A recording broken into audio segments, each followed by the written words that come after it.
তো আমি এখন মোটামুটি ভালোই আছি, কারোর কথায় কান দিই না, নিজে যেভাবে হ্যাপি থাকতে পারি সেটাই চেষ্টা করি। আর আমার মেয়ে হওয়ার পর আমার হ্যাপিনেস আরো 3 গুণ বেড়ে গেছে। যারা আমাকে দেখে যারা জ্বলতো তারা আরো বেশি জ্বলছে, কারণ আমার বেবি হতো না বলে অনেকে অনেক রকম খারাপ কথা বলেছে, তোমাদের সাথে সবই পরে শেয়ার করব।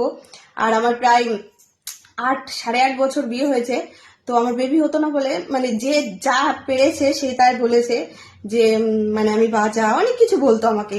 তারা এখন আমার সামনে এসে না মাথাটা নিচু হয়ে যায়। তো উপরে ভগবান আছে, সে সব দেখছে। সবসময় পজিটিভ থাকি।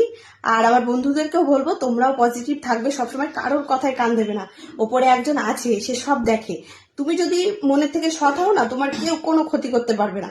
আর আমিও সেটাই বিশ্বাস করি, আমিও কারোর কোনো ক্ষতি করিনি, যে আমার মানে ভগবান এত বড় একটা